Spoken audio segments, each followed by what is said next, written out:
अगर आप हमारे चैनल पे नए हैं तो चैनल को सब्सक्राइब करो और बेल आइकन को प्रेस करो ताकि हमारी स्टडी से रिलेटेड वीडियो आप तक जल्द से जल्द पहुंचे। हेलो दोस्तों, आप सभी को नमस्कार। मैं प्रियंका यादव स्वागत करती हूँ अपनी इस यूट्यूब चैनल पे। जैसे कि आपको पता है, मैं आपको अभी हिंदी की सीरीज दे रही हूँ, हिंदी की क्लास पढ़ा रही थी। बीच बीच में मैं आपको अदर सब्जेक्ट भी पढ़ा देती हूँ। अच्छा, आप कहीं ये तो नहीं सोच रहे कि मैं हिंदी पढ़ा रही हूँ, ज्योग्राफी पढ़ा रही हूँ, हिस्ट्री पढ़ा रही हूँ।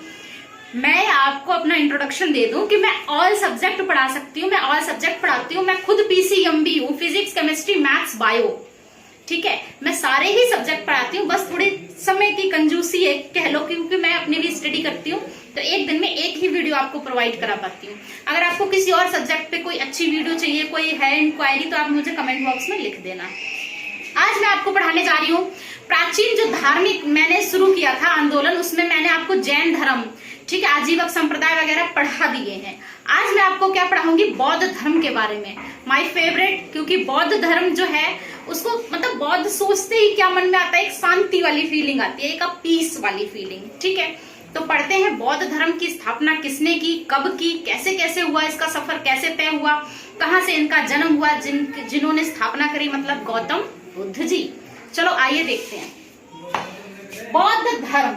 ठीक है, बौद्ध धर्म के संस्थापक गौतम बुद्ध थे। पहला पॉइंट, बौद्ध धर्म की स्थापना किसने की, गौतम बुद्ध ने। यहाँ पे मैंने एक कोने में लिखा है लाइट ऑफ एशिया, मतलब एशिया का कुंज ज्योति। किसको कहते हैं, गौतम बुद्ध को क्या कहते हैं, light of Asia.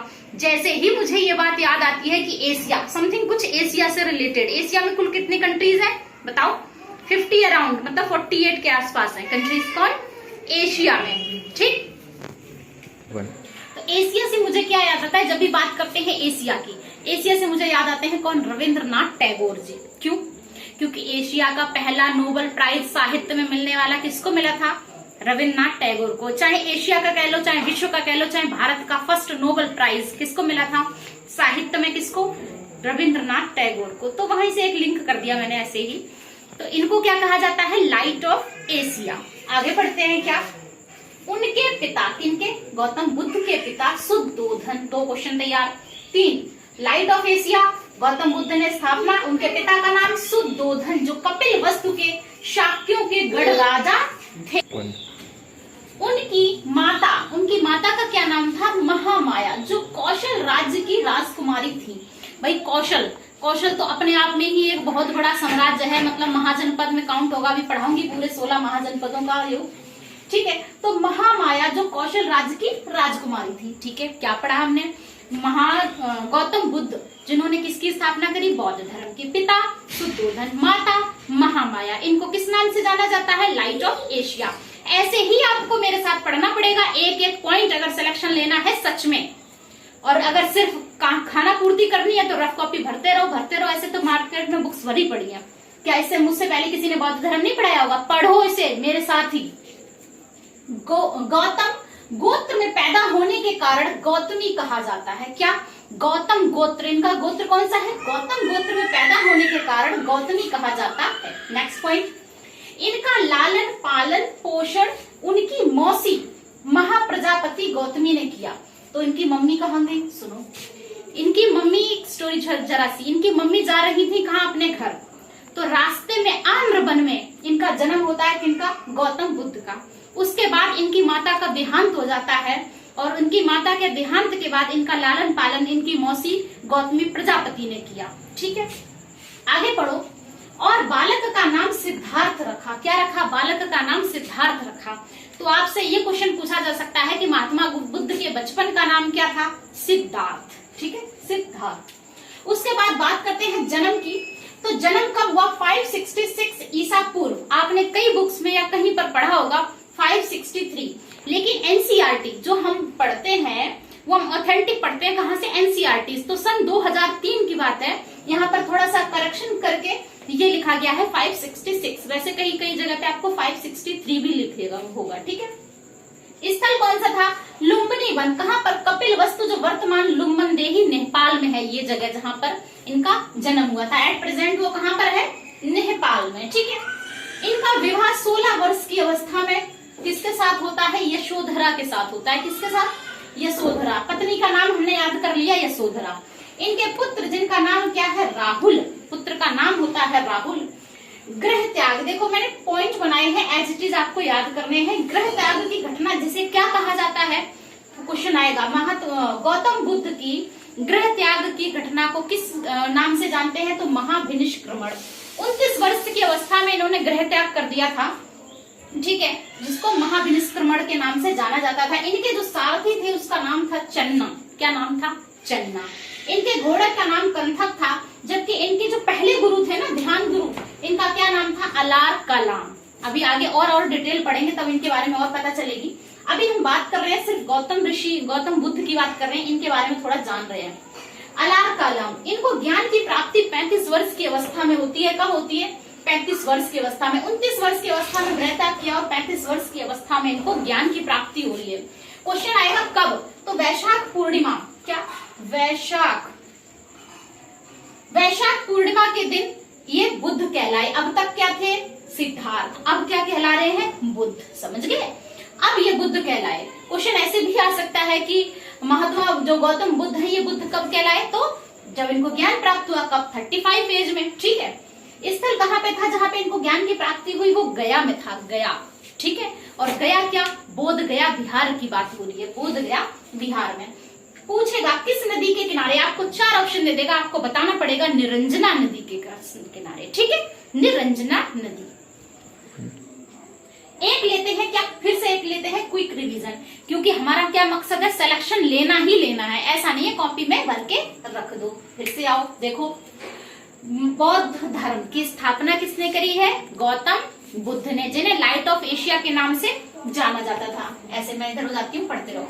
Light of Asia के नाम से जाना जाता था। जिनके पिता का क्या नाम था, शुद्धोधन। इनके पिता का क्या नाम था, शुद्धोधन, कपिलवस्तु के शाक्यों के गढ़ राजा थे। उनकी माता का नाम था महामाया, जो कौशल राज्य की राजकुमारी थी। गौतम गोत्र में पैदा होने के कारण इनका क्या नाम पड़ा, गौतमी। इनका लालन पालन इनकी मौसी ने किया, क्योंकि इनकी माता का देहांत हो गया था। मौसी का नाम क्या है, गौतमी प्रजापति, ठीक है। और बालक का नाम क्या रखा गया, सिद्धार्थ। जन्म मैंने बताया है कि एनसीईआरटी अभी दोबारा से बता रहा है, एनसीईआरटी के थ्रू की 566 में बता रहे हैं, वैसे 563 पहले मैंने पढ़ा था, ठीक है। स्थान क्या है, लुम्बिनी वन कपिलवस्तु, वर्तमान में ये नेपाल में पड़ती है। 16 वर्ष की अवस्था में यशोधरा नामक उनसे शादी विवाह हो जाता है। पुत्र का नाम राहुल है। जबकि ग्रह त्याग की घटना 29 वर्ष की अवस्था में होती है, जिसे महाभिनिष्क्रमण के नाम से जाना जाता है। सारथी बने चन्ना, जबकि इनका घोड़ा बना है कौन, कंथक। ध्यान गुरु कौन थे, अलार कलाम। और इनको ज्ञान प्राप्ति की घटना जो होती है वो 35 वर्ष की अवस्था में होती है, निरंजना नदी के किनारे, ठीक है। और इस वैशाख पूर्णिमा इसीलिए हमारे अभी मनाया गया था, हमारे यहाँ वैशाख पूर्णिमा की बड़ी मान्यता है हमारे देश में, ठीक है। ये वही वैशाख पूर्णिमा है, या उसको बुद्ध पूर्णिमा के नाम से भी जाना जाता है, ठीक है। तभी जो सिद्धार्थ थे वो क्या कहलाए, बुद्ध कहलाए, ठीक। और वो स्थल कहाँ पे था, बोध गया बिहार में। तो भाई इनको ज्ञान की प्राप्ति जो मैंने बताया कहाँ पर हुई है, निरंजना नदी के किनारे। कहाँ पर, बट वृक्ष के नीचे, इसी वृक्ष के नीचे ज्ञान की प्राप्ति हुई है। बट मतलब बरगद का पेड़ होता है, ठीक है। वहां पे होता है क्या है, वहां पे ये बैठे होते हैं ध्यान मुद्रा में, ठीक। उसके बाद तुमने सुना होगा कि बुद्ध जी ने मध्यम मार्ग अपनाया है। मध्यम मार्ग मतलब कि वो ना तो ये कहते हैं कि एकदम इतना तप करो, इतना तप करो, अपना शरीर त्याग दो, मर जाओ, ना वो ये कहते हैं कि बहुत कम करो। वो कहते हैं मिडल का पाथ अपनाओ, मिडल पाथ मतलब मध्यम मार्ग अपनाओ। तो बैठे थे, भूखे प्यासे बैठे, उनको चक्कर आ गए। तो वहीं पर एक महिला आती है, वो एक कटोरी खीर लेकर आती है। वो बहुत ही भूखे प्यासे होते हैं, बेहोश से हो रहे होते हैं।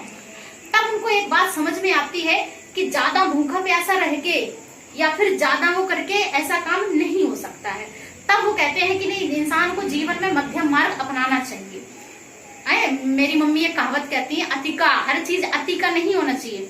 अति का भला न बोलना, अति की भली न चूप, और अति का भला न बरसना, अति की भली न धूप। तो यहाँ से क्या समझ में आया कि मध्यम मार्ग अपनाना चाहिए। आ जाओ आगे।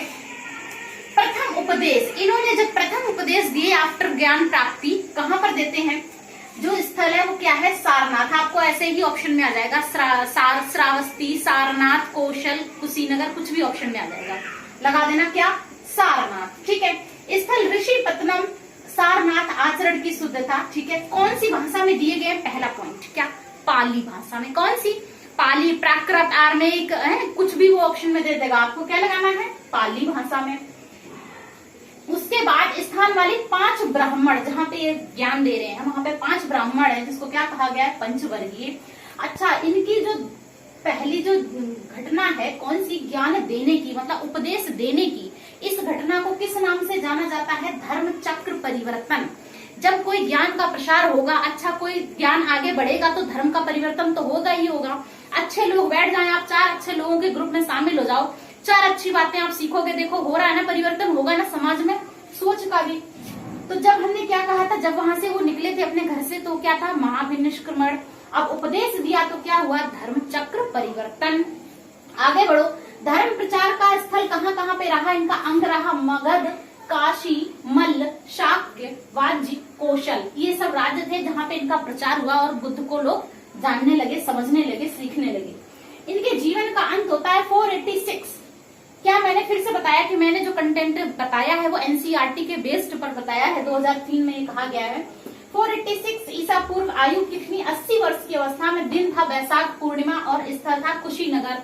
जो बच्चे यूपी के किसी एग्जाम की तैयारी कर रहे हैं, बहुत ही ज्यादा इंपॉर्टेंट, क्योंकि यूपी जीके के लिहाज से ये क्वेश्चन इंपॉर्टेंट हो गया कि कहाँ पर इनको मृत्यु कहाँ पर होती है महात्मा बुद्ध की?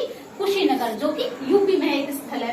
तो इसको क्या कहा जाता है? महापरिनिर्माण। तुमने 3 चीज सीख ली, महाविनिष्क्रमण है, ठीक है, धर्म चक्र परिवर्तन और महापरिनिर्माण, तीनों चीज याद हो गई। स्टार पॉइंट मैंने कुछ दिखाया है क्या कि बुद्ध का जन्म, ज्ञान की प्राप्ति व महापरिनिर्माण तीनों ही वैशाख पूर्णिमा के दिन होते हैं। इसीलिए वैशाख पूर्णिमा या बुद्ध पूर्णिमा बहुत ही ज्यादा खास हो जाती है। आगे बढ़ो। और मैंने 2 स्टार पॉइंट लगा के क्या लिखा है? 18 मई 1974। बताओ सबको याद आया या नहीं आया? जिसने पढ़ा होगा हमारे परमाणु परीक्षण उसको याद होगा। तो 18 मई 1974 को राजस्थान के पोखरण में भारत का प्रथम सफल ध्यान देना, परमाणु परीक्षण होता है। जो कब होता है? बुद्ध पूर्णिमा के ही दिन होता है। कौन सा? बुद्ध पूर्णिमा के ही दिन होता है। पूछा जाता है उसका जो मोटो, वो थीम रखी जाती है, उसका क्या नाम होता है? बुद्धा स्माइलिंग मिशन या स्माइलिंग बुद्धा के नाम से भी जाना जाता है। ठीक है, कोड वर्ड टाइप इनका होता है, इसके अंतर्गत होता है। तो हमने क्या क्या सीखा? बुद्ध का जन्म, ज्ञान प्राप्ति और उनकी मृत्यु मतलब महापरिनिर्माण। और जो हमारा पोखरण में हमारा परमाणु परीक्षण हुआ था वो सब कब हुआ था? बुद्ध पूर्णिमा के दिन। उसके बाद बुद्ध के सर्वाधिक उपदेश कौशल देश की राजधानी श्रावस्ती। क्वेश्चन आया हुआ है, रिपीटेड क्वेश्चन है कि सर्वाधिक उपदेश उन्होंने कहाँ पर दिए थे? ये उनकी फेवरेट जगह थी, कौन सी? श्रावस्ती, जहां पर इन्होंने सर्वाधिक उपदेश दिए हैं। ठीक है। बौद्ध दर्शन नितांत। अब यहाँ पे कुछ 4 पॉइंट है बौद्ध धर्म के बारे में, बौद्ध दर्शन के बारे में, कैसे किसमें मान्यता थी या नहीं थी। बौद्ध धर्म नितांत कर्मवादी थे। भाई पूरी गीता तो कर्म से ही रिलेटेड है। क्या कहते हैं भगवान श्री कृष्ण कि कर्म किए जा, फल की इच्छा मत कर। आप जैसा कर्म करोगे वैसा ही आपको रिजल्ट मिलेगा। ठीक, नितांत कर्मवादी है। बौद्ध दर्शन अनीश्वरवादी है। बौद्ध धर्म का पुनर्जन्म में विश्वास है। कहने का मतलब ये पुनर्विश्वास को मानते हैं। बौद्ध धर्म अनात्मवादी है। अनात्मवादी मतलब वो आत्मा में विश्वास नहीं करते हैं, लेकिन आगे जाकर के जो 2 शाखाओं में इनका बंटता है बौद्ध धर्म, उसमें से एक शाखा जो है वो आत्मा में विश्वास करती है, लेकिन ओवरऑल देखा जाए तो ये क्या कहते हैं? हम अनात्मवादी हैं, मतलब आत्मा में विश्वास नहीं करते हैं। उसके बाद 4 आर्य सत्य हैं। इन्होंने कहा 4 बात जो बात कही है वो सत्य है। क्या सत्य है? देखो, दुख होना निश्चित है। हम जीवन में हैं, हम इंसान के जीवन में हमें दुख आना निश्चित है। दुख समुदाय, दुख निरोध और दुख निरोध गामिनी। दुख का कारण क्या है, दुख का उसका समाधान क्या है, ये सब क्या इन्होंने दिए? 4 आर्य सत्य दिए। कितने? 4। ठीक, आ जाओ लेते हैं क्विक रिवीजन। गला सूख रहा है फिर भी। क्या? बट वृक्ष के नीचे इनको ज्ञान की प्राप्ति होती है, वो मैंने बता दी स्टोरी। प्रथम उपदेश कहाँ पर देते हैं? सारनाथ में। भाषा कौन सी होती है इनकी? पाली भाषा होती है। ठीक है। 5 ब्राह्मण जिन्हें पंचवर्गीय कहा गया, इस घटना को धर्म चक्र परिवर्तन के नाम से जाना गया है इतिहास में। उसके बाद इनका जो प्रचार रहा है, प्रचार प्रसार कहाँ पर रहा? बौद्ध धर्म का अंग मगध, काशी, मल्ल, शाक्य, वज्जी और कौशल। ठीक है। और जीवन का अंत जो इनका होता है 486 मतलब 80 वर्ष की अवस्था में। कहाँ पर? यूपी के कुशीनगर जिले में। ठीक है, यूपी के कुशीनगर में इनकी मृत्यु होती है, जिसे महापरिनिर्माण के नाम से जानते हैं। उसके बाद बुद्ध का जन्म, स्टार पॉइंट है, बुद्ध का जन्म, ज्ञान प्राप्ति और महापरिनिर्वाण एक ही दिन होते हैं। किस दिन? वैशाख पूर्णिमा के दिन। ठीक है, वैशाख पूर्णिमा के दिन ही 18 मई 1974 को हमारा सफल परमाणु परीक्षण होता है, जिसकी जो थीम रखी जाती है, क्या रखी जाती है? स्माइलिंग बुद्धा। ठीक है, उसके बाद बुद्ध ने सर्वाधिक जो उपदेश दिए हैं वो कहां पर? कौशल देश की राजधानी क्या थी? श्रावस्ती, वहां पर दिए हैं। बौद्ध दर्शन नितांत कर्मवादी है, बौद्ध दर्शन अनीश्वरवादी है, बौद्ध धर्म पुनर्जन्म में विश्वास करते हैं और ये अनात्मवादी हैं। इनके 4 सत्य हैं, क्या हैं? आर्य सत्य बताए हैं, दुख, दुख समुदाय, दुख निरोध प्रतिपदा। ठीक, देखो बौद्ध धर्म में कुछ समितियां, मतलब कुछ सम्मेलन हुए थे। वो सम्मेलन थे 4 तो हुए थे, एक और 5वां काउंट किया जाता है उत्तर प्रदेश के कन्नौज में। ठीक है, कन्नौज माय फेवरेट। तो प्रमुख बौद्ध धर्म सम्मेलन जो थे, वो जो 4 खास हैं जो पूछे जाते हैं एग्जाम पॉइंट ऑफ व्यू से, वो मैं पढ़ा देती हूँ। पहला क्या है कि बौद्ध संगीति किस समय हुई, स्थल कहाँ पर था, उस समय अध्यक्ष कौन था, उस समय राजा कौन था, ठीक है, किसका वंश चल रहा था और उसमें क्या खास काम हुआ था। ठीक, आगे प्रथम बौद्ध संगीति कब हुई है? 483 ईसा पूर्व। याद कर लो, 483 ईसा पूर्व। स्थल था सप्तपर्णी गुफा, राजगिरी। अध्यक्ष थे तुम्हारे महाकश्यप। कौन? महाकश्यप। और संरक्षण मतलब जो वंश चल रहा था अजात शत्रु का। अरे किसका? अजात शत्रु। ये वही अजात शत्रु हैं जिन्हें इतिहास में पितृहंता के नाम से जाना गया है। इन्होंने अपने पिता की हत्या करके फिर गद्दी पाई थी। ठीक है, हर्यक वंश के थे ये। कौन? अजात शत्रु। उसके बाद कहते हैं इतिहास गवाह है, इनकी भी मृत्यु जो है इनके बेटे ने इनकी हत्या कर दी थी। आगे बढ़ते हैं। इस विवरण में क्या है कि बुद्ध के उपदेशों का संरक्षण कहाँ पर? सुत्त पिटक में, वो इसी समय लिखा गया है। उसके बाद भिक्षुओं का नियम, कायदा, कानून कहाँ पर लिखा गया है? वो विनय पिटक में इसी समय लिखा गया है।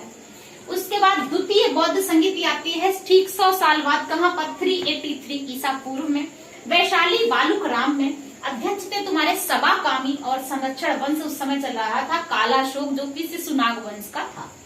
उसके बाद विवरण में है मतभेद के कारण यहाँ पर विभाजन हो जाता है।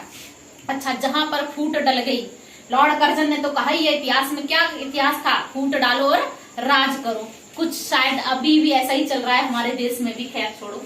मतभेद के कारण विभाजन चल रहा है, स्थविर और महासंधि। तृतीय जो बौद्ध समिति होती है वो 283 ईसा पूर्व। स्थल था पाटलिपुत्र, जिसे अब हम पटना के नाम से जानते हैं। ठीक है, अध्यक्ष थे कौन? मोगली पुत्र तिस। मोगली पित्त तिस।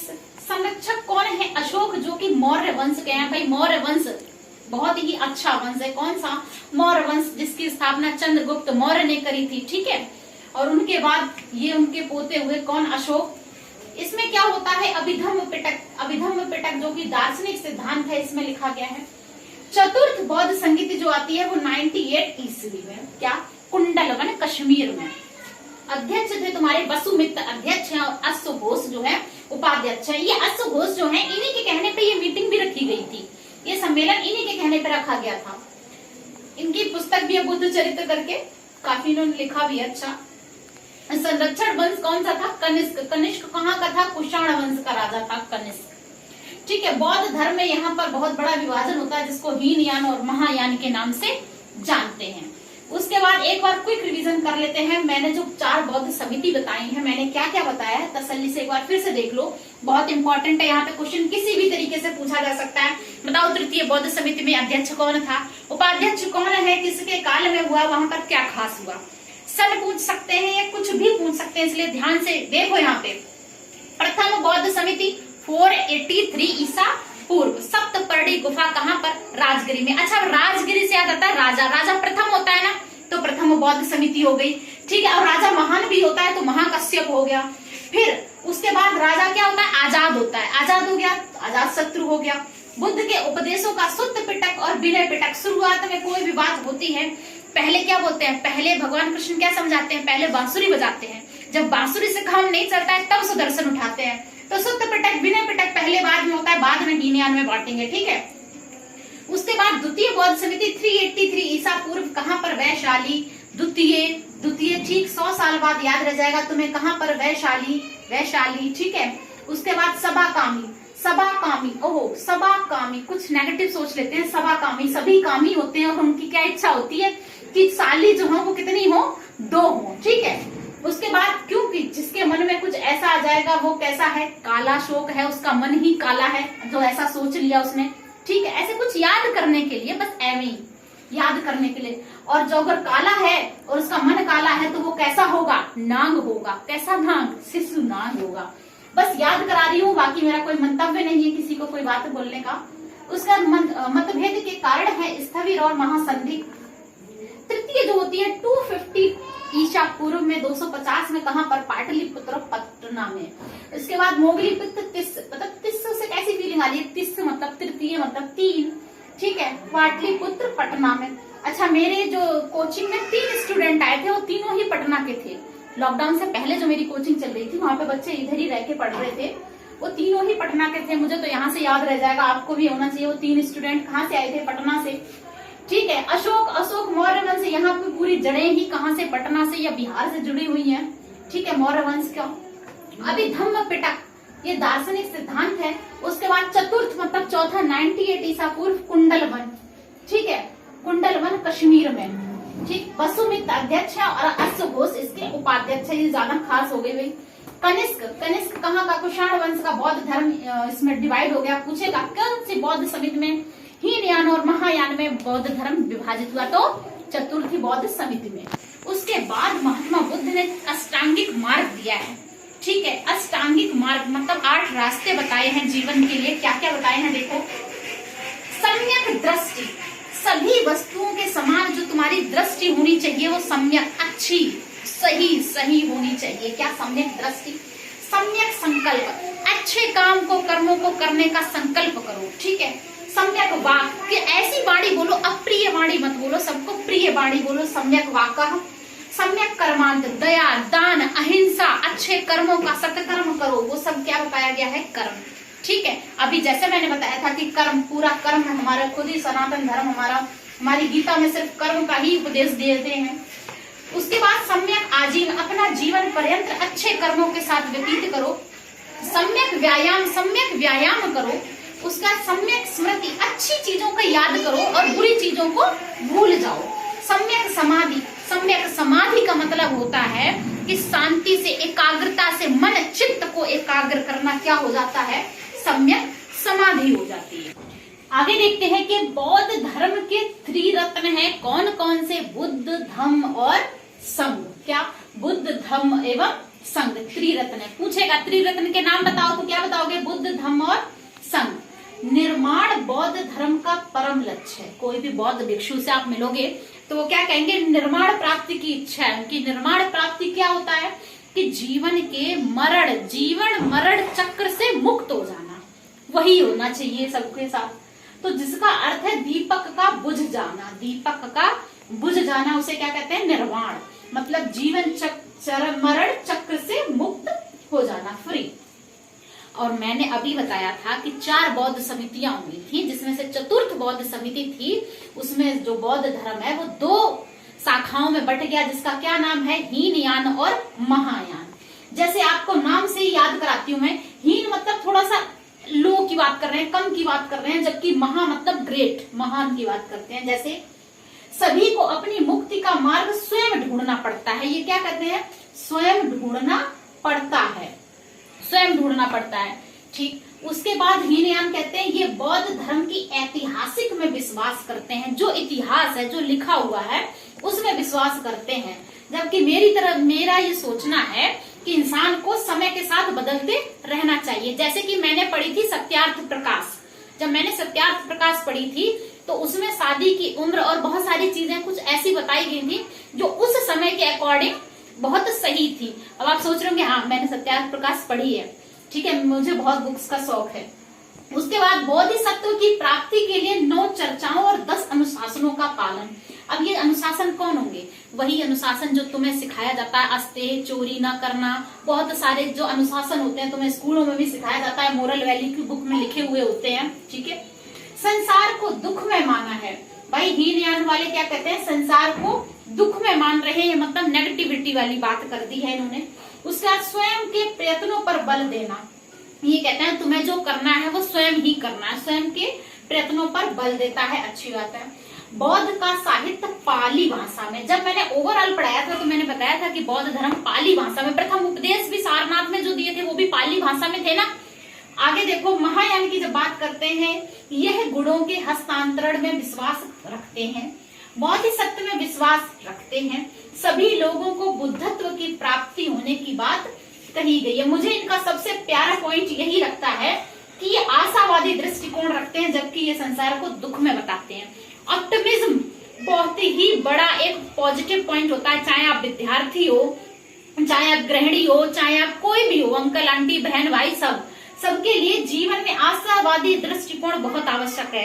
आजकल कोरोना काल में तो कुछ ज्यादा ही, अगर आप जितने अच्छी सोच रखेंगे उतना अच्छा आपकी सेहत पर प्रभाव पड़ता है।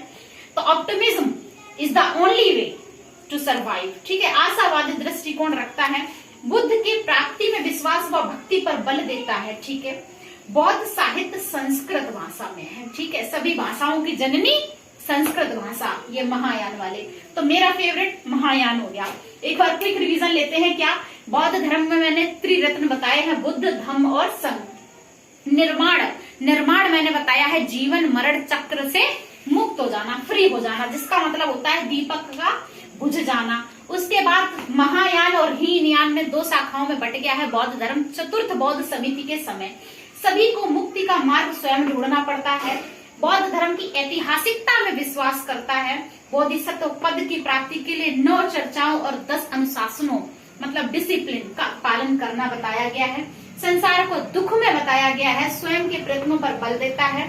बौद्ध का साहित्य पाली भाषा में है, जबकि महायान में यह गुणों के हस्तांतरण में विश्वास रखता है, बोधिसत्व में विश्वास रखता है, सभी लोगों को बुद्धत्व की प्राप्ति होने की बात कही गई है। आशावादी दृष्टिकोण, माय फेवरेट, आशावादी दृष्टिकोण की बात करता है, बुद्ध के प्रति विश्वास व भक्ति पर बल देता है। बुद्ध साहित्य संस्कृत भाषा में है। ये हुआ बौद्ध धर्म से रिलेटेड मुझे जो भी एग्जाम पॉइंट ऑफ व्यू से खास लगा, मैंने आपको सभी पूरे पॉइंट बता दिए हैं। फिर भी आपके पास बुक्स हैं, आप उनसे भी पढ़ सकते हैं। वैसे मैंने कोई पॉइंट छोड़ा तो नहीं है, वनडे एग्जाम के लिए दैट इज सफिशिएंट मटेरियल। मैंने इतनी मेहनत की है, इसे आप ही सफल बना सकते हैं। आपका ही चैनल है, आप इसे ज्यादा से ज्यादा लोगों तक पहुंचाएं, ताकि जो बच्चा कोचिंग नहीं ले रहा है वहां तक भी मेरी ये बात पहुंच जाए और सभी पढ़े। मेरा सिर्फ एक लक्ष्य है इस चैनल बनाने का कि सब पढ़ जाएं, सभी सिलेक्शन ले लें, क्योंकि मैंने भी बिना कोचिंग ही सिलेक्शन लिए हैं और ले रही हूँ। अभी भी मैं खुद स्टडी कर रही हूँ, लाइब्रेरी में मैं खुद सेल्फ स्टडी करती हूँ, ठीक है। ओके, मेरी वीडियो को ज्यादा से ज्यादा शेयर करें, लाइक करें और मेरे चैनल को सब्सक्राइब करें। Thank you so much.